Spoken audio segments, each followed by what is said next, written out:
Buenos días a todos en Observatorio, Santa Fe y aquellos que nos acompañan por Zoom. Les doy la bienvenida a la sesión general del Centro Médico ABC, que como cada segundo martes de cada mes corresponde a investigación. El día de hoy contamos con dos trabajos de investigación de dos residentes que egresan de nuestro centro este año. La doctora Loya egresa del servicio de imagenología y el doctor Estrada del servicio de cardiología, a los cuales agradezco por haber aceptado presentar sus resultados en esta sesión. Vamos a empezar con el trabajo de la doctora Loya. Doctora Loya, adelante. Hola, buenos días. Mi nombre es Mónica Loya Ceballos y soy R4 de Imagen Diagnóstica y Terapéutica. Voy a presentar mi tesis. El título de mi trabajo es Correlación del score de perfusión pulmonar por tomografía computarizada con energía dual y la escala de severidad PESI en pacientes con tromboembolia pulmonar aguda. El contenido, primero una pequeña introducción de la patología y del método de energía dual, la justificación, metodología, la pregunta de investigación, los resultados y por último la conclusión. Bueno, a manera de introducción, tenemos que la tromboembolia pulmonar tiene una incidencia en los Estados Unidos de 102 pacientes por cada 100,000 habitantes. Es una entidad que representa una mortalidad en los primeros 3 meses de hasta 15.3%, lo cual tiene una complicación conocida como la hipertensión pulmonar tromboembolia crónica. Por eso es importante hacer el diagnóstico certero a tiempo y tratar al paciente para evitar las posibles complicaciones.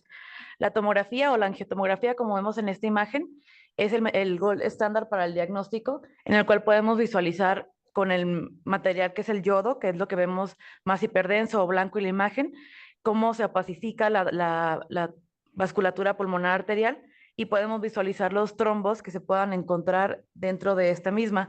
Por ejemplo, como en la imagen donde estamos señalando con la flecha, vemos justamente una imagen hipodensa que está dentro del vaso de la arteria pulmonar derecha, que está representando pues un trombo.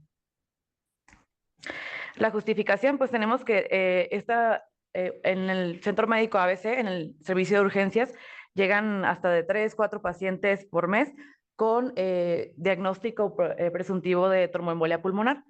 El estándar de oro para el diagnóstico se conoce la tomografía o angiotomografía convencional computarizada, y pues el propósito de este trabajo es implementar una herramienta por imagen para determinar la severidad de la tromboembolia pulmonar que se correlacione con la escala de severidad PESI. Entonces, la tomografía con energía dual, pues es una herramienta relativamente nueva que contamos aquí en el hospital desde octubre de 2021, donde podemos hacer diferentes determinaciones de materiales para poder discernir entre ellos y de esta forma tener un diagnóstico mucho más certero. Bueno, como la fisiopatología de la enfermedad, tenemos que la tromboembolia pulmonar, la trombosis se origina en las áreas con flujo disminuido, como válvulas y bifurcaciones, principalmente en miembros inferiores, por ejemplo, las venas de la pierna, en femoropopliteas e ilíacas, y con menor porcentaje en los miembros superiores. Entonces, la formación del trombo se considera como el resultado de 3 condiciones que fueron descritas por Virchow en 1856. Y la triada está compuesta por estasis, daño endotelial y la hipercoagulabilidad. Entonces, tenemos que estos trombos van a viajar a través del torrente sanguíneo, desde los miembros inferiores en su mayoría, hasta la circulación cardíaca, y de esta forma ingresan a la circulación pulmonar, depositándose en las arterias principalmente, y pues causando los defectos de perfusión. El estándar de oro para el diagnóstico se conoce la tomografía con medio de contraste o angiotomografía computarizada, que pues podemos visualizar los trombos incluso en las arterias más pequeñas o subsegmentarias. Y esta herramienta pues tiene una sensibilidad alta del 82%. Ahora, ¿qué es la energía dual? Pues tenemos que la tomografía convencional utiliza un solo tubo de rayos X, donde tenemos el paciente pues justamente aquí en la mesa, y va a estar dando vueltas a través del detector para poder adquirir las imágenes. Sin embargo, con la energía dual, pues tenemos 2 tubos de rayos X y 2 detectores, uno de alta energía y uno de baja energía, lo cual nos va a poder permitir utilizar pues estos dos rayos de diferentes energías para poder determinar la cantidad de yodo que se está depositando en la vasculatura pulmonar, y esto se traduce como pues la perfusión. Entonces tenemos que el yodo o el realce de yodo ha demostrado que corresponde con el volumen de la sangre pulmonar. Entonces, como les comentaba, este tipo de energía dual que contamos aquí en el hospital desde 2021, octubre, pues tiene estos dos rayos de energía con diferentes kilovoltajes, y esto nos va a ayudar a determinar los materiales con un alto número atómico, por ejemplo, el yodo. Entonces, esto va a detectar, cuantificar o sustraer estos materiales, y podemos detectar si se encuentran en la circulación pulmonar. Esto es importante porque nos ayuda también a reducir la dosis de radiación absorbida en el paciente, porque utiliza métodos de bajo voltaje. Ahora, la escala de severidad PESI es una herramienta que se utiliza para determinar la mortalidad de los pacientes con tromboembolia pulmonar, principalmente con los datos clínicos al ingreso del paciente y algunas de las características de historial clínico del mismo. Entonces, este estudio se realizó en el 2008, que fue para determinar, validar lo que es la escala de severidad PESI, y pudimos obtener un resultado de una sensibilidad del 91% con una especificidad del 55% para detectar la mortalidad en los pacientes con un alto riesgo, ¿no?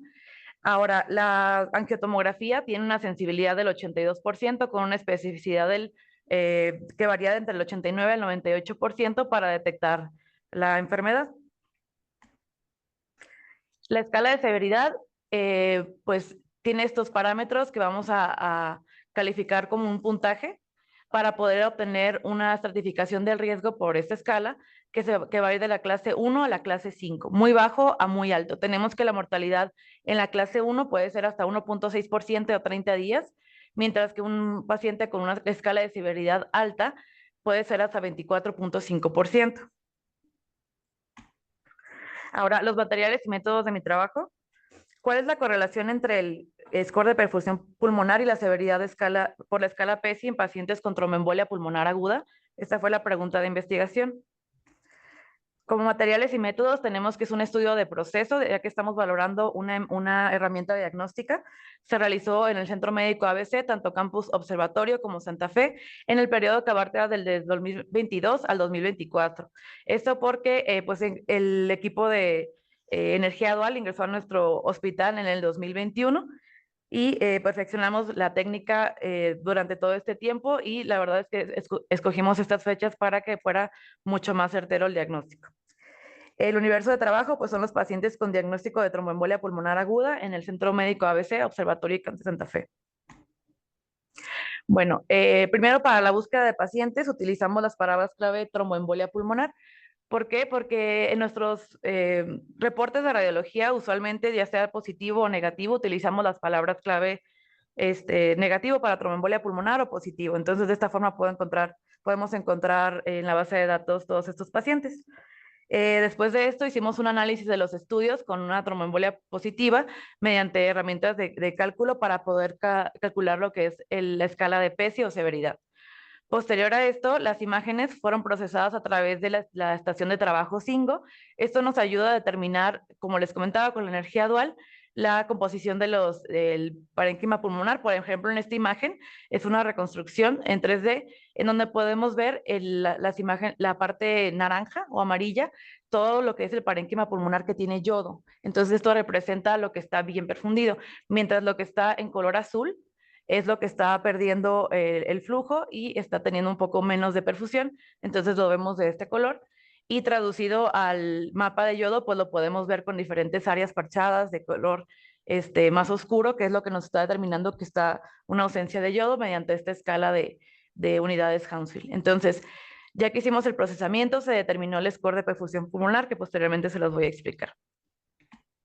Entonces, utilizamos el tomógrafo Siemens Healthcare, que tiene 384 cortes. Es un tomógrafo con energía dual, con un inyector automático y medio de contraste no iónico ultravist, con un retardo de la exploración de 20 segundos. Entonces, esta es nuestra estación de trabajo, y pues el técnico debe estar bien entrenado para poder realizar las adquisiciones en el momento adecuado para poder visualizar bien la perfusión pulmonar.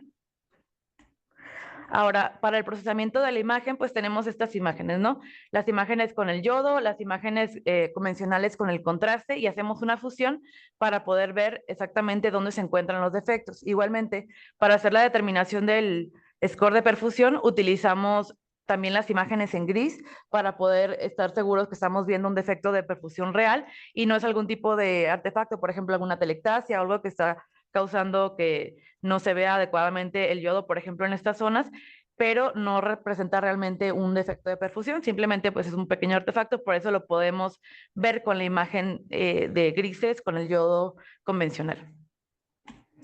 Ahora, en el mapa de yodo tenemos estas imágenes que están representando los defectos de perfusión, que son las imágenes más oscuras que vemos aquí en comparación con estas que se ven rojo, un poquito más brillante, y esto es lo que vamos a determinar como los defectos. El score de perfusión pulmonar tiene vamos a utilizarlo de dos formas, tanto de una forma cualitativa, visualizando pues obviamente los defectos de perfusión y en una forma cuantitativa. Cada uno de los defectos de perfusión tiene un puntaje. Por ejemplo, el parénquima que está bien perfundido con una colorimetría naranja, rojo brillante, lo determinamos como 0 y lo que está menos perfundido, que es lo color negro oscuro, es el número 2. Entonces, los pulmones los dividimos en 10 segmentos y cada uno de los segmentos puede tener una escala máxima de 2 con un total de puntos de 40. Entonces, hacemos una regla de 3 y con esto podemos determinar qué porcentaje de la vasculatura pulmonar o del parénquima pulmonar, perdón, está con disminución de la perfusión. Los objetivos del trabajo, pues determinar la utilidad clínica del método de energía dual por tomografía en el paciente con tromboembolia pulmonar aguda en comparación con la escala de severidad PESI. Los específicos, determinar las características clínico-demográficas de los pacientes, analizar el score de perfusión pulmonar por energía dual y calcular la escala de severidad. El modelo arquitectónico del estudio, pues el estado basal son pacientes con tromboembolia pulmonar aguda. Es importante que sea aguda para poder determinar desde este momento la severidad. Las maniobras utilizamos dos, tanto la determinación del score de perfusión pulmonar como la determinación del puntaje de PESI. Y como desenlace tenemos la correlación entre el score y la escala de severidad que nos va a dar un pronóstico clínico. Para el análisis estadístico, pues se determinaron las pruebas de normalidad para las variables cuantitativas y todas las variables resultaron de libre distribución. Estas se van a representar como mediana con un percentil de 50 y percentiles entre el 25 y 75. Las variables cualitativas se van a mostrar como frecuencias y porcentajes. Ahora, para el análisis estadístico dividimos la escala de severidad PESI en dos. Se hizo una variable dicotómica con las clases altas y las clases bajas. Después de eso se hizo una regresión logística binaria del score de perfusión y la PESI. El segundo análisis se estableció un punto de corte para el score de perfusión. Después de esto se realizó una curva de ROC que nos ayuda a determinar la sensibilidad del estudio con el score de perfusión pulmonar versus las clases altas y bajas de PESI, donde se muestra un área bajo la curva con un intervalo de confianza al 95%. Posterior a eso se hizo una correlación del score y la severidad. Ahora mis resultados. La edad promedio de la población, 68 años, entre 55 y 76, en su mayoría mujeres, que es el 58% y 42% hombres. Los pacientes positivos fueron 57 versus 79 negativos y de los pacientes con TEP, de nuevo, vemos que es en su mayoría pacientes mujeres versus los pacientes masculinos. Ahora, el score de perfusión lo dividimos en los pacientes que tuvieran un defecto mayor al 20% y menor al 20%. De los pacientes que tienen mayor al 20% del parénquima pulmonar con una disminución en la perfusión fueron el 45%, mientras que los que tenían menor del 20% fueron el 55%. Entonces tenemos que la mayoría tenía un defecto de perfusión menor del 20%. En cuanto a la escala de severidad, los pacientes, en su mayoría, entre las escalas en la clase 3 y la clase 4 de severidad, que pues representan una clase grave, ¿no? La clase 5 fueron también algo significativo en comparación con las clases bajas, que es el 1 y 2. Ahora, correlacionando las clases bajas y altas de PESI con el score de perfusión pulmonar, tenemos que entre mayor sea el score de perfusión, o sea, más tenga defectos de perfusión, se correlaciona con las clases altas de PESI, que sería el número 2. Ahora, hicimos una correlación de Spearman en la cual obtuvimos un valor de 0.34. Eso representa el 34%. Eso significa que solo el 34% de los casos se correlaciona el score de perfusión con las clases de PESI. Esta es una correlación débil. Sin embargo, puede estar debido a que la escala de severidad en los criterios no considera datos específicos del diagnóstico de TEP y en comparación el score de perfusión o la tomografía con energía dual va a demostrar de una manera específica la ausencia de perfusión en el sitio de trombosis. Se realizó el punto de corte a partir de la mediana percentil 50 y para un score mayor al 20% se determinó que existe un riesgo relativo más alto. En el score de perfusión, en comparación con la escala de severidad alta de PESI, tenemos que hay un riesgo relativo de 1.049 para que el score de perfusión se relacione con la escala de severidad alta. Es decir, si el score de perfusión está alto, se relaciona con la escala de severidad alta de PESI. Ahora, en cuanto a la asociación entre el score de perfusión pulmonar con el punto de corte en la percentil 50, tenemos que cuando es mayor del 20%, tiene un odds ratio de 7, estadísticamente significativo, para tener una clase alta de PESI, que significa que si el paciente tiene un score de perfusión alto, tiene 6 veces más riesgo de tener una alta clase de PESI. Ahora, con la curva ROC, determinamos la sensibilidad del estudio. Tenemos que el área bajo la curva fue de 0.706. Esto representa un 70% de sensibilidad del estudio para determinar clases altas de PESI, con un intervalo de confianza del 95% estadísticamente significativo. Como conclusiones, tenemos que la tomografía computarizada con energía dual es una herramienta novedosa que incrementa la sensibilidad del diagnóstico en pacientes con TEP. La angiotomografía supera a la escala de PESI en especificidad. La sospecha clínica y los parámetros de laboratorio y electrocardiograma deben ser evaluados para indicar el estudio de imagen correcto para el diagnóstico. Esto debe ser desde el servicio de urgencias. Hay que sospechar la tromboembolia pulmonar y indicar el estudio correcto, que es la angiotomografía. La tomografía con energía dual ayuda a disminuir la cantidad de radiación absorbida en el paciente por la capacidad de detectar pequeñas cantidades de yodo en la circulación pulmonar. Y el score de perfusión pulmonar promete ser una herramienta con mayor sensibilidad para pronóstico de mortalidad al compararse con la escala PESI. Las limitaciones de mi estudio, pues no en todos los centros contamos con un tomógrafo con energía dual y la técnica de adquisición del estudio va a influir en la calidad de la imagen y la correcta evaluación de la perfusión. El técnico debe estar bien entrenado para poder realizar el estudio en el momento correcto para poder determinar bien la perfusión pulmonar. Y en los pacientes con lesiones pulmonares, por ejemplo, metástasis, todos los pacientes con cáncer que tengan lesiones muy grandes, es difícil poder valorar con el mapa de yodo la perfusión pulmonar. Y esto sería todo. Muchas gracias.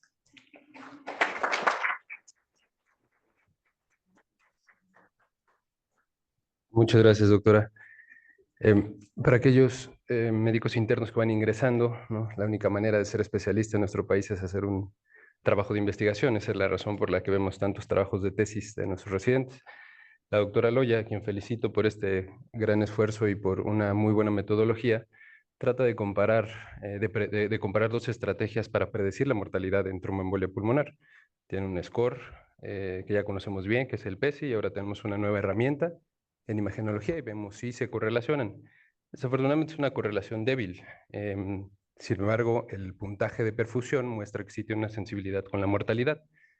Entonces, más que una pregunta, doctora, yo quisiera darle el consejo de que tal vez no debemos de ponerlos a competir, es decir, no poner el score a competir con el PESI, sino unirlos. Y entonces, si hacemos una regresión logística multivariada, seguramente será un factor positivo que se incluya una nueva escala. Ese sería mi consejo para usted, doctora.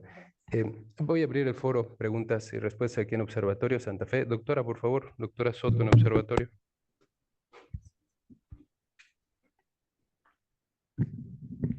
Gracias.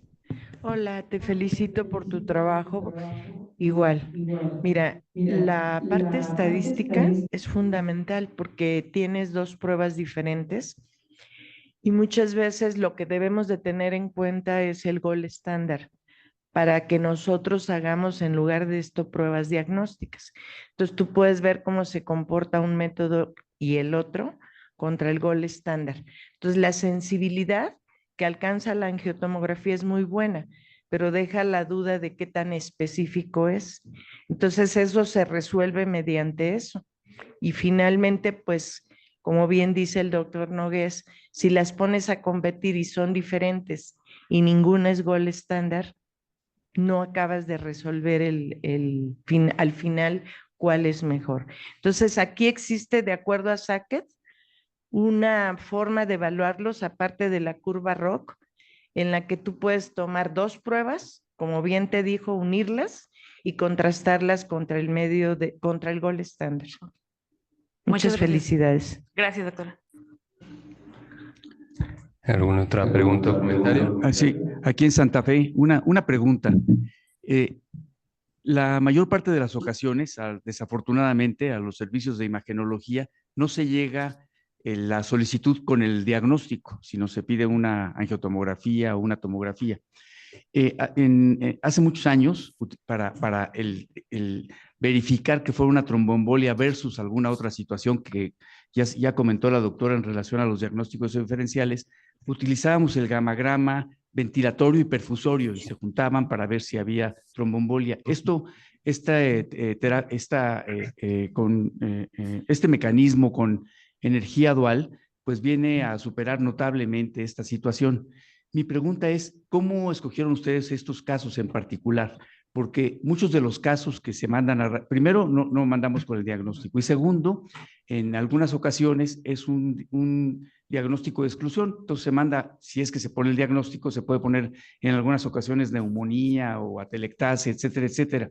¿Cómo fue que escogieron estos pacientes? Y sería bueno divulgar en un momento determinado esta situación, bueno, que se está divulgando a través de esta sesión, esta situación para los casos en donde se sospeche clínicamente, pero desafortunadamente no siempre se sospecha clínicamente. ¿Cómo fue que escogieron ustedes estos casos en particular? Gracias, doctor.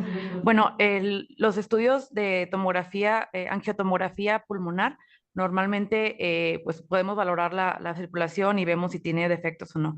Entonces, en los reportes de radiología, siempre ponemos si existe o no el negativo o positivo para tromboembolia pulmonar. Normalmente, el estudio que se pide como angiotomografía, específicamente para de tórax, estamos obligados a visualizar bien la circulación. Entonces, todos los pacientes que tuvieran angiotomografía de tórax, se visualizaron cada uno de ellos para ver si tenían los defectos de perfusión, independientemente si se había solicitado con el propósito de buscar tromboembolia o no.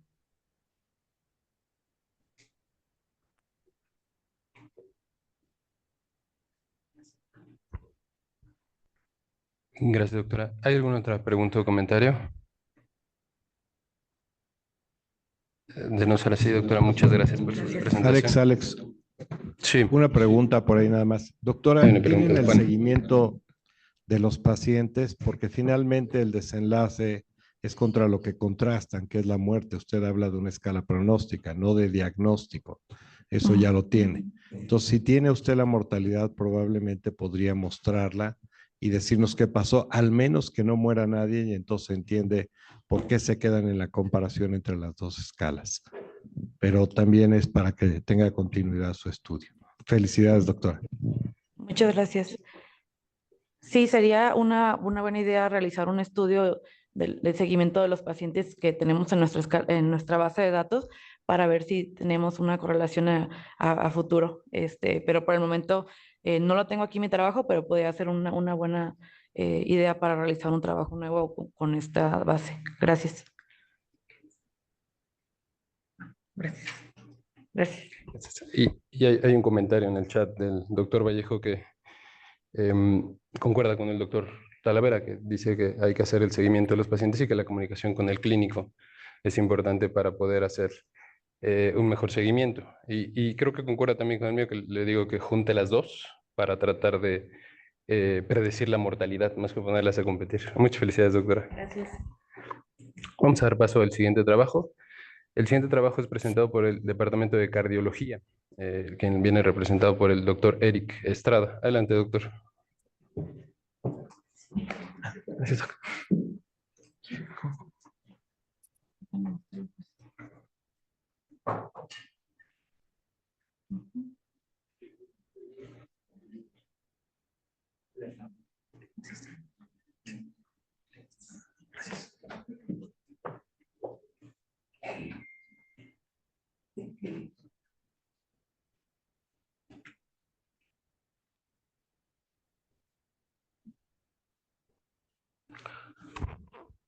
Buenos días. La tesis que les presento es análisis de eventos adversos, factores electrocardiográficos, ecocardiográficos, tomográficos asociados al cambio valvular aórtico de estenosis aórtica. Esto es mediante implantación valvular aórtica transcatéter y cirugía. Como introducción, la estenosis aórtica es una enfermedad valvular del corazón caracterizada por el estrechamiento de la válvula aórtica, la cual impide el flujo normal del ventrículo izquierdo hacia la aorta durante la sístole. Este estrechamiento genera aumento de la poscarga, hipertrofia ventricular izquierda e insuficiencia cardíaca. Como etiología, la valvulopatía aórtica calcificada, la válvula aórtica bicúspide y la enfermedad reumática. En epidemiología es la valvulopatía más común en países desarrollados, por lo tanto es la más intervenida. La prevalencia va en aumento por la longevidad de la población y la prevalencia de la estenosis aórtica se acerca al 25% en adultos mayores de 65 años, donde estos del 2 al 5% presentan estenosis aórtica grave. Actualmente no se tiene algún estudio epidemiológico en México que nos diga con certeza pues cómo estamos en el país. Como fisiopatología, la estenosis aórtica genera una sobrecarga de presión en el ventrículo izquierdo debido al estrechamiento de la válvula aórtica, lo que dificulta el vaciamiento del ventrículo izquierdo durante la sístole. Esta sobrecarga conduce a una hipertrofia concéntrica, que es un mecanismo compensatorio que inicialmente preserva la función sistólica, pero provoca una disfunción diastólica progresiva. Con el tiempo, la función sistólica también se ve comprometida, llevando a insuficiencia cardíaca y dando como síntoma la disnea. Además de las elevadas presiones intracardíacas, los episodios de disminución de las presiones aórticas puede causar síncope, especialmente durante el esfuerzo físico, cuando el gasto cardíaco no logra satisfacer las demandas metabólicas. La hipertrofia ventricular aumenta el requerimiento de oxígeno miocárdico, mientras que la disminución de la perfusión coronaria secundaria al menor presión diastólica y al flujo anterogrado limitado contribuye a la isquemia miocárdica. Este equilibrio entre la oferta y la demanda de oxígeno provoca angina, incluso en ausencia de enfermedad coronaria significativa.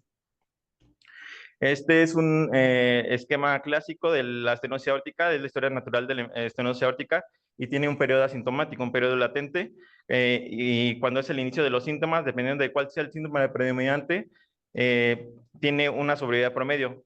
La más grave, 2 años para la disnea, que traduce insuficiencia cardíaca, 3 años para el síncope y 5 años para la angina. El estadio, según la clasificación de Generox, publicada en 2017, clasifica en diferentes estadios el daño de la estenosis aórtica hacia el corazón. El estadio 1 es el daño al ventrículo izquierdo, evaluado principalmente mediante ecocardiografía, utilizando la fracción de eyección como parámetro clave. El estadio 2 es una dilatación de la aurícula izquierda que se asocia con el desarrollo de arritmias supraventriculares como la fibrilación auricular. El estadio 3 es la presencia de la hipertensión pulmonar definida con una presión sistólica de la arteria pulmonar arriba de 60 milímetros de mercurio. Y el estadio 4 es el daño del ventrículo derecho, medida por TAPS y onda S disminuidas. Recientemente en este estudio incluye el concepto de desacoplamiento ventrículo pulmonar, que evalúa la relación entre la función del ventrículo derecho y la carga pulmonar. Como diagnóstico, se inicia desde la clínica. Como ya lo mencionamos, pues los síntomas principales es la angina, el síncope y la disnea. En electrocardiografía se puede observar cambios como hipertrofia ventricular izquierda y bloqueos de conducción, como bloqueos fasciculares, bloqueos de rama derecha, bloqueos AB de primer grado. Y en conjunto con el ser hombre y mayor de 75 años, corresponde a un factor de riesgo para colocación de marcapasos, posterior al procedimiento de TAVI. En la ecocardiografía es fundamental clasificar la estenosis aórtica grave, definida por una velocidad máxima mayor de 4 metros sobre segundo y un gradiente medio mayor de 40 milímetros de mercurio.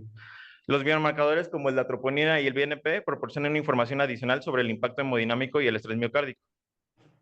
La tomografía computada se utiliza para evaluar la anatomía local de la válvula aórtica y los sitios de acceso para implantación del dispositivo, además de la calcificación de la válvula aórtica, que es un marcador preciso, reproducible y validado para determinar la severidad de la progresión de la enfermedad y predictor de eventos adversos.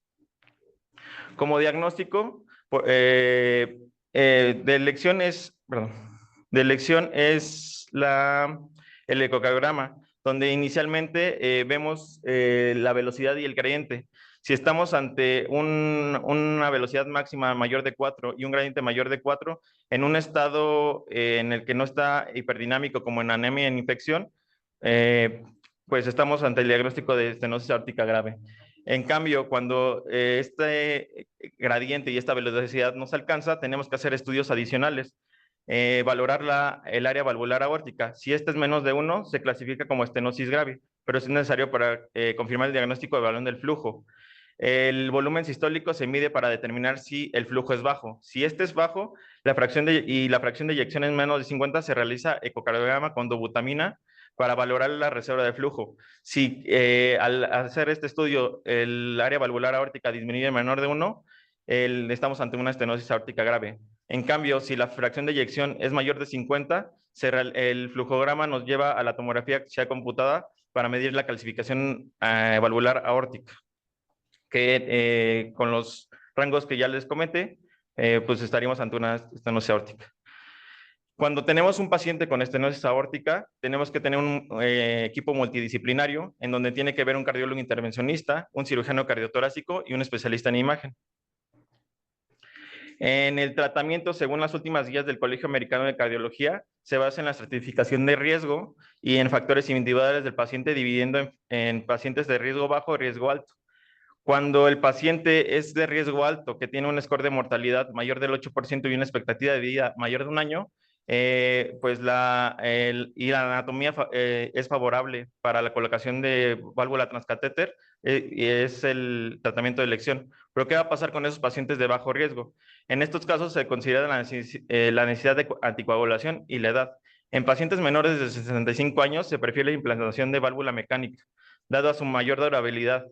Y en pacientes que no pueden recibir anticoagulación o que no la desean, se opta por una válvula biológica, ya sea por quirúrgica o transcatéter. La elección del procedimiento se realiza según la fracción de eyección y la anatomía favorable. Y aquí quiero que vean la cuadra inferior, donde tenemos pacientes de 65 años, donde se prefiere cambio valvular por quirúrgico, pero en pacientes mayores de 80 años se prefiere cambio valvular transcatéter. Pero ¿qué pasa con estos pacientes entre 65 y 80 años que tienen un riesgo intermedio, en donde aún no se llega a un consenso en guías si se prefiere válvula transcatéter o cirugía? Como tal, pues los 3 tratamientos que tenemos es la cirugía y el cambio valvular transcatéter, ya que el tratamiento médico no ha demostrado y no se ha visto que tenga alguna mejoría en el pronóstico y en la sobrevida de los pacientes. Como historia breve, el primer cambio valvular se realizó en 1960 por el cirujano White Harken, que este procedimiento fue pionero en la válvula de bola de doble jaula, la cual les muestro aquí, la cual se colocó en posición subaórtica y fue un avance revolucionario en el momento, pero estuvo asociado a alta mortalidad inicial, ya que los primeros 7 pacientes hubo una mortalidad de 5 de estos. Después fue evolucionando diferentes modelos hasta los actuales de bidisco, los tenemos en la parte inferior derecha. Por otra parte, el procedimiento transcatéter se realizó por primera vez por el doctor Alain Crivier en Francia en el 2002, en un paciente de 57 años de alto riesgo quirúrgico por sus comorbilidades. Fue un procedimiento exitoso El paciente falleció semanas después por complicaciones diferentes al procedimiento. De ahí se han estado produciendo más tipo de válvulas, diferentes fabricantes, y estos son los estudios clave en la estenosis aórtica que han mostrado la evolución de TAVI. Desde el primer estudio del Partner 1 del 2010, en donde tuvo dos cortes, un corte A, que fue comparado TAVI contra cirugía en pacientes de alto riesgo quirúrgico, donde no se mostró inferioridad. El corte B, que la TAVI fue superior al tratamiento médico en pacientes inoperables. Después salió en Partner 2 de 2016 que la TAVI no fue inferior en cirugía en pacientes de riesgo intermedio. Y el Partner 3 en 2019 que la TAVI fue superior al tratamiento quirúrgico en bajo riesgo quirúrgico. Los estudios recientes tenemos Avatar y Early TAVR, que en el Avatar es un estudio donde se puede ver que la cirugía precoz reduce eventos en pacientes asintomáticos con estenosis aórtica grave. Y por su parte, el Early TAVR muestra lo mismo, pero en pacientes con cambio valvular transcatéter, que se ven beneficiados en pacientes asintomáticos. El último consenso, donde ya se evaluaron las complicaciones por la implantación valvular transcatéter, y ya existen criterios estandarizados para las complicaciones, desenlaces clínicos y resultados de terapias valvulares. Y esto pues da definición y resulta facilitar la comparación entre los estudios y mejorar la calidad de evidencia científica. Se clasifican las complicaciones agudas y crónicas. Las complicaciones agudas ocurren entre los primeros 30 días y están relacionadas a los factores periprocedimientos, así como los eventos cerebrovasculares y hemorrágicos. Por otro lado, las complicaciones crónicas están asociadas con trombosis valvular y degeneración valvular. Hasta aquí hemos concluido con la introducción del tema de la estenosis aórtica, abordando su diagnóstico y el tratamiento. El protocolo de tesis que les presento parte de la siguiente pregunta de investigación. ¿Cuáles son los factores asociados con eventos adversos por la implantación de la válvula aórtica transcatéter o cirugía de reemplazo valvular aórtico en pacientes con estenosis aórtica en el Centro Médico ABC? Como planteamiento problema, pues ya se han identificado en otros estudios los factores predictores de los eventos adversos de la TAVI y la cirugía de reemplazo aórtico. Los hallazgos de esta investigación pueden tener aplicabilidad directa en la práctica clínica y podrá permitir identificar estrategias que puedan ir dirigidas a la elección de pacientes de riesgo intermedio. Como objetivo primario fue identificar pacientes con estenosis aórtica, los factores asociados a eventos adversos y determinar la frecuencia de estas complicaciones, tanto agudas como crónicas, así como la mortalidad post-implantación de la válvula aórtica transcatéter o el cambio valvular aórtico. Como objetivos secundarios se determinan las comorbilidades de anatomía valvular, las alteraciones electrocardiográficas de ritmo y conducción, determinar valores ecocardiográficos y determinar gradiente medio. Todos estos valores de su estado basal y postprocedimiento, así como el calcio valvular aórtico preprocedimiento. Como hipótesis alterna, pues existen diferentes factores asociados a eventos adversos en relación al tipo de procedimiento por implantación de válvula aórtica transcatéter o cambio valvular quirúrgico en la estenosis aórtica. El universo del trabajo fue pacientes del Centro Médico ABC con diagnóstico de estenosis aórtica, los cuales fueron sometidos a cambio valvular transcatéter o cambio valvular aórtico quirúrgico en el periodo comprendido entre el 1 de enero de 2019 al 31 de diciembre de 2023. El tipo de estudio fue una corte histórica, retrospectiva y descriptiva. Como criterios de inclusión, fueron pacientes de 18 años que tuvieran el diagnóstico de estenosis aórtica y pacientes que se les haya realizado tanto TAVI o cirugía en este centro y que cuenten con electrocardiograma, ecocardiograma, tomografía axial computarizada antes y después del procedimiento de cualquiera de los procedimientos. Como resultados, pues fue un estudio de 5 años donde se obtuvieron 531 pacientes, de los cuales 278 eran hombres y 253 fueron mujeres con diagnóstico de estenosis aórtica en el hospital, con una edad media de 80 años, que iban desde los 22 hasta los 101 años. De estos pacientes, 91 pacientes fueron sometidos a cambio valvular aórtico. De estos se excluyeron 3 pacientes quirúrgicos y 2 de TAVI. Al final obtuvimos 86 pacientes, donde En TAVI fueron 66 pacientes, que corresponden al 75%, y a cirugía se fueron 22 pacientes, que corresponden al 25%, que dan un estudio 3:1. Estos son el estado basal de los pacientes. Las características demográficas de los pacientes mostraron diferentes significativas en los grupos sometidos a cirugía. Los pacientes sometidos a cirugía fueron más jóvenes, con una media, de edad de 62 años, con un rango de 37 a 80 años, en comparación con los pacientes tratados con TAVI, cuya medida fue de 76 años, con un rango de 56 a 90 años. En cuanto a las condiciones previas del procedimiento, se observó mayor prevalencia de anemia en los pacientes con TAVI, así como valores más elevados de creatinina basal, lo cual sugiere un perfil clínico más frágil en este grupo. La estancia hospitalaria fue significativamente más corta en los pacientes tratados con TAVI y con una media de 4 días, en comparación con los 8 días en los pacientes sometidos a cirugía. Respecto a las comorbilidades de los pacientes, estos fueron más frecuentes en el grupo de TAVI, destacándose comorbilidades como hipotiroidismo y síndrome coronario crónico. De los pacientes, el 16% presentaba válvula aórtica bivalva con un predominio de tratamiento quirúrgico en estos casos, que representa el 32% de los pacientes quirúrgicos. Se realizó un subanálisis que reveló el 85% de estos pacientes con aorta bivalva correspondían al sexo masculino. En este esquema se presenta el modelo de válvulas implantadas en el hospital, acompañado de un gráfico que ilustra sus vistas en radiografía de tórax, así como tomografía axial de cortes coronales y sagitales. De los resultados, la frecuencia de tipo de válvulas implantadas, tanto quirúrgicas como por TAVI, la más frecuente colocada fue el modelo Edwards Sapien, con 39 válvulas colocadas, que corresponde al 45%, seguida por la Sanyud mecánica, en 14 pacientes, que corresponde al 16.2%. Y seguida de Edwards Inspire Resilia, que es una válvula biológica, en 6 pacientes, que corresponde al 6.9%. En esta diapositiva les muestro los trastornos de la conducción predominaron en el grupo de TAVI, siendo una complicación frecuente asociada al procedimiento.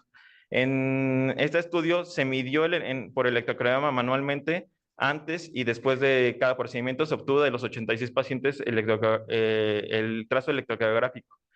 En contraste, la fibrilación auricular fue más prevalente en el grupo de cirugía, afectando al 22% de los pacientes. Además, se requirió el implante de marcapasos en el 14% de los pacientes tratados con TAVI debido a las alteraciones significativas de la conducción. Como parte del estudio realizamos las mediciones manuales del PR y del QRS, donde se observó una prolongación significativa de ambos intervalos en los pacientes de TAVI.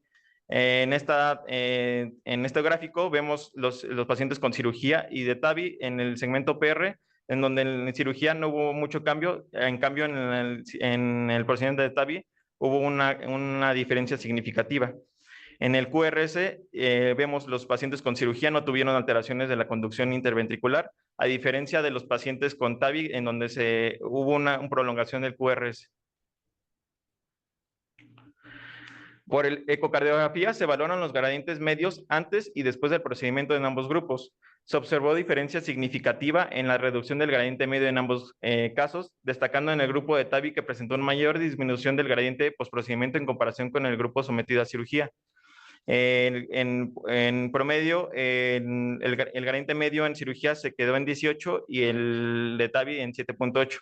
Cabe resaltar que los pacientes sometidos a cirugía pues tuvieron sangrado y tal vez el momento en el que se les midió no fue el más óptimo. Como resultado de las complicaciones agudas, se observan las siguientes diferencias en los grupos. El requerimiento de hemocomponentes en el grupo de cirugía correspondió al 73% en 16 pacientes que requirieron hemotransfusión, en comparación al 27% en el grupo de TAVI. Las fugas paravalvulares se identificaron en ambos procedimientos, pero sin diferencias significativas en los grupos. La fibrilación auricular fue la más frecuente en el grupo de cirugía, con el 22.6%. El implante de marcapasos fue significativamente mayor en el TAVI, con incidencia del 14% frente al 0% en el grupo de cirugía en la población que estudiamos. Otras complicaciones las demás complicaciones se vieron igual tanto en el grupo de TAVI como de cirugía. Como complicaciones crónicas, se realizó seguimiento de los pacientes y sus reingresos observando lo siguiente. Los reingresos por toracocentesis en el 9% de los pacientes del grupo quirúrgico que requirieron ingreso para drenaje de derrames pleurales postquirúrgicos, y la tasa de reingresos en general, el grupo quirúrgico presentó una mayor incidencia de reingresos con un 32% en comparación del 16% en el grupo de TAVI. Como discusión, este estudio se puede comparar con la literatura internacional. Los hallazgos coinciden con estudios internacionales como Partner y Notion, que respaldan la no inferioridad de la TAVI frente a la cirugía en términos de desenlaces clínicos, especialmente en poblaciones de alto riesgo quirúrgico. El impacto clínico en comorbilidades, la mayor prevalencia del hipotiroidismo encontrado en esta serie y el síndrome coronario en el grupo de TAVI puede relacionarse en la selección de pacientes con mayor fragilidad, la cual refleja la necesidad de un abordaje individualizado. Los resultados hemodinámicos y funcionales, la reducción del gradiente transvalvular más significativo en TAVI resulta en una ventaja en términos de eficiencia hemodinámica, aunque las fugas parvularias permanecen con desafío y particularmente en válvulas calcificadas. Las limitaciones de este estudio es un análisis retrospectivo que se limita por el tamaño de muestra y la naturaleza unicéntrica, que podría influir en la generación de resultados, además de un estado hiperdinámico en el paciente posquirúrgico. La relevancia de estudios adicionales: se requiere investigación adicional en la población mexicana para valorar estos hallazgos, especialmente en relación con comorbilidades específicas y sus efectos a largo plazo. Como conclusiones, la preferencia por la TAVI en pacientes de alto riesgo en nuestro centro hospitalario, tanto en TAVI, es el método preferido en pacientes de mayor edad con comorbilidades significativas.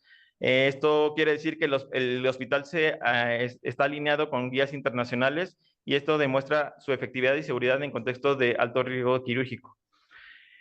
Las complicaciones específicas: según el procedimiento, se identificó una mayor incidencia de fibrilación auricular postoperatoria en pacientes sometidos a cirugía abierta, mientras que en los pacientes con TAVI mostraron una alta necesidad de marcapaso definitivo, lo cual destaca importancia en la evaluación electrocardiográfica previa. El hipotiroidismo y los enlaces: hubo una mayor prevalencia de hipotiroidismo en los pacientes con TAVI, aunque no es concluyente, sugiere la necesidad de estudios adicionales para evaluar su impacto de desenlaces clínicos. La diferencia de gradiente y fugas parvulares, pues los pacientes con TAVI tuvieron gradientes menores que la cirugía, y pues las fugas parvulares permanecieron similares. El modelo predictivo potencial sugiere que la integración de factores de riesgos clínicos, electrocardiográficos y ecocardiográficos y tomográficos podría desarrollar un modelo predictivo para optimizar la selección de pacientes de TAVI o cirugía. Como perspectivas a futuro, este estudio abre la puerta a un análisis de costos comparativos entre procedimientos, considerando factores como la necesidad de reintervención, el tipo de válvula más propenso a ser reintervenida y la comparación entre TAVI y cirugía en términos de durabilidad y complicaciones. A nivel global se ha reportado un incremento de reintervenciones de TAVI, lo que está asociado con una mayor morbimortalidad al ser sometido a esta cirugía. Este es un aspecto relevante para evaluar en nuestra población y centro hospitalario. En cuanto a endocarditis, en esta serie solo se registró un caso de endocarditis en las válvulas implantadas en este centro. Sin embargo, existen reportes internacionales y que documentan casos tanto de TAVI como de cirugía, y hasta el momento no se ha realizado un estudio de endocarditis en el centro. Y eso es todo.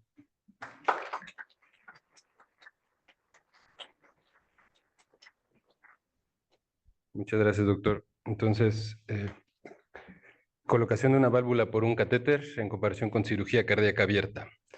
Yo recuerdo cuando era residente de medicina interna, en nuestra revisión de artículos, evaluamos uno de los primeros estudios al respecto, y nuestra conclusión es que se veía fabuloso, pero que seguramente la curva de aprendizaje hasta que llegara a México iba a ser larga, y seguramente no tendríamos los mismos resultados con los cardiólogos mexicanos. Imagínense. Hoy, unos años después, vemos un trabajo, ¿no?, con casi 100 pacientes al respecto de esta colocación, donde parece que esa conclusión de los internistas fue errónea, ¿no? Parece que tenemos los mismos resultados que los estudios internacionales. Entonces, al respecto de este tenor, me gustaría preguntarle, doctor, ¿dónde se coloca su trabajo? Es decir, ¿Hay otro trabajo similar en México, en Latinoamérica? ¿Dónde está este trabajo al respecto? Para la realización del trabajo se buscó estudios epidemiológicos en México. Había series pequeñas, pero no había comparación entre cirugía y TAVI. Había series de TAVI, de cirugía, pero no en comparación. Entonces, pues es un estudio con pacientes de un centro hospitalario privado, donde pues es un centro que coloca tanto cirugía como TAVI en gran número. Gracias, doctor. ¿Alguna pregunta, comentario en Sí. el Observatorio de Santa Fe? Doctora, por favor. Sí, quiero felicitarlo por su trabajo. Una pregunta. Normalmente en pacientes que se hace un implante valvular por cirugía, se les deja un marcapaso transitorio percutáneo.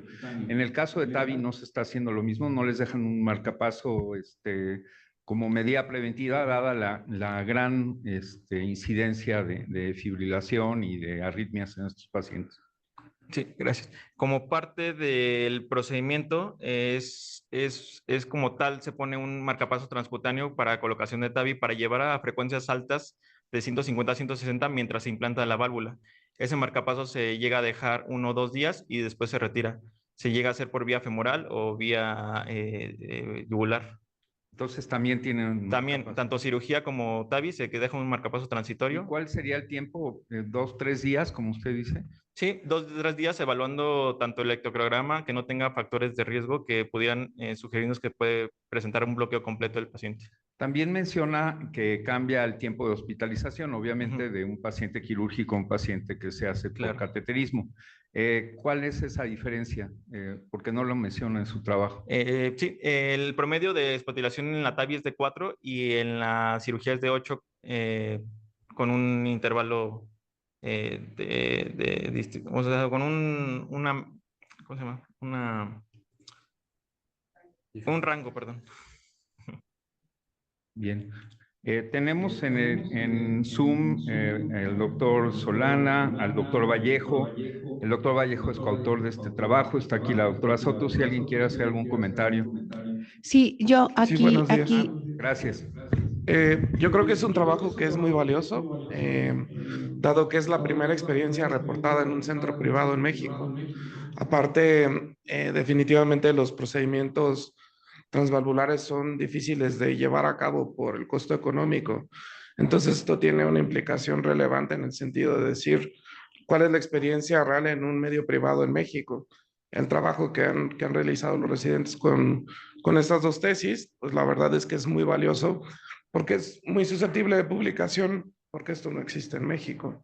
Y en la segunda, completando un poco las respuestas, existen ya también criterios bien determinados para saber cuál es el paciente que va a necesitar un marcapasos definitivo de una manera bien, con buenos valores predictivos antes del procedimiento. Entonces, siempre que nos planteamos una intervención como estas, ya se habla con la familia, ya se sabe un poco todo cuál es la perspectiva con respecto a esto. Y lo que sí es lo que bien dijo Eric, creo que la selección de los pacientes en un hospital como este, pues se hace de una manera todavía más específica, de tal manera que se definen bien los perfiles de riesgo, ¿no? Y esto obviamente impacta en todo lo que mencionó Eric en su tesis, más lo que mencionaba el doctor Ash con la estancia hospitalaria, que es una diferencia significativa importante. Finalmente se vuelve un procedimiento que a veces hasta con 48 horas de hospitalización puede evolucionar de manera adecuada. Bueno, muchas gracias, doctor. Pues la publicación como tal ya se envió a publicar para tener un registro ya publicado del hospital. Hay un comentario, una felicitación de la doctora Carrillo en el chat y veo que hay preguntas en Sí. Santa Fe. En Santa Sí, Fe, por favor, adelante. Sí, hola. Oye, solamente una pregunta. ¿Hiciste correlación con el cirujano? O sea, cirujano activo. Lo que quiero decir, el pronóstico dependiendo no quiero decir tipo de cirujano, pero por ejemplo, un cirujano que está activo a nivel institucional, los números obviamente se van a multiplicar en cuanto a la práctica o a la habilidad. Y el pronóstico pudiese depender también de esto, ¿no? Aquí pueden ser, no sé, 35 pacientes, pero estando a nivel institucional esto suma a 100. ¿Hiciste alguna correlación con el cirujano? Digo, aunque sea en una parte colateral. No, no se realizó una correlación con cirugía.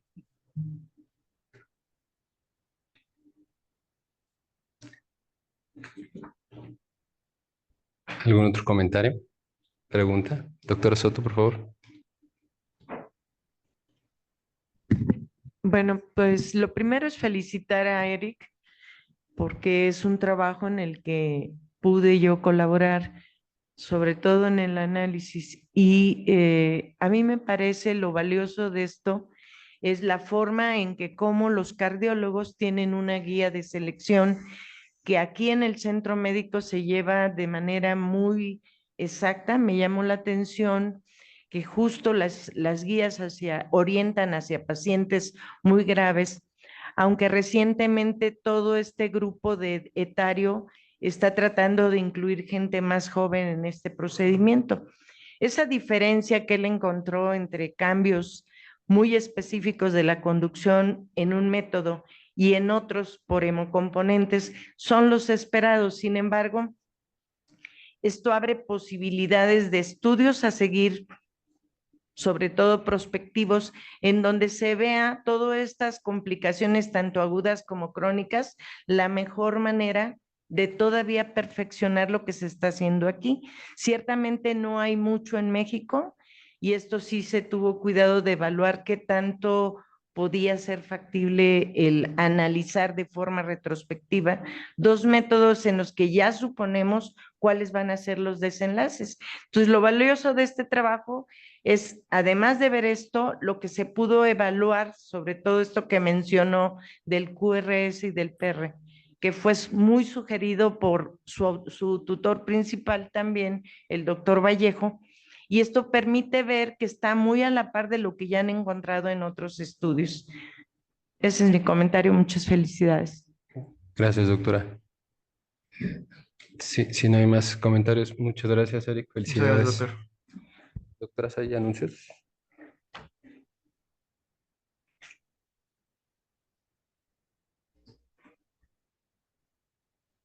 Tenemos el día de mañana la inauguración del descanso aquí en la unidad de Santa Fe, que sería ahorita uno de los puntos. Y el 25 de este mes es la junta de la asociación para la nueva mesa directiva y la elección para la siguiente.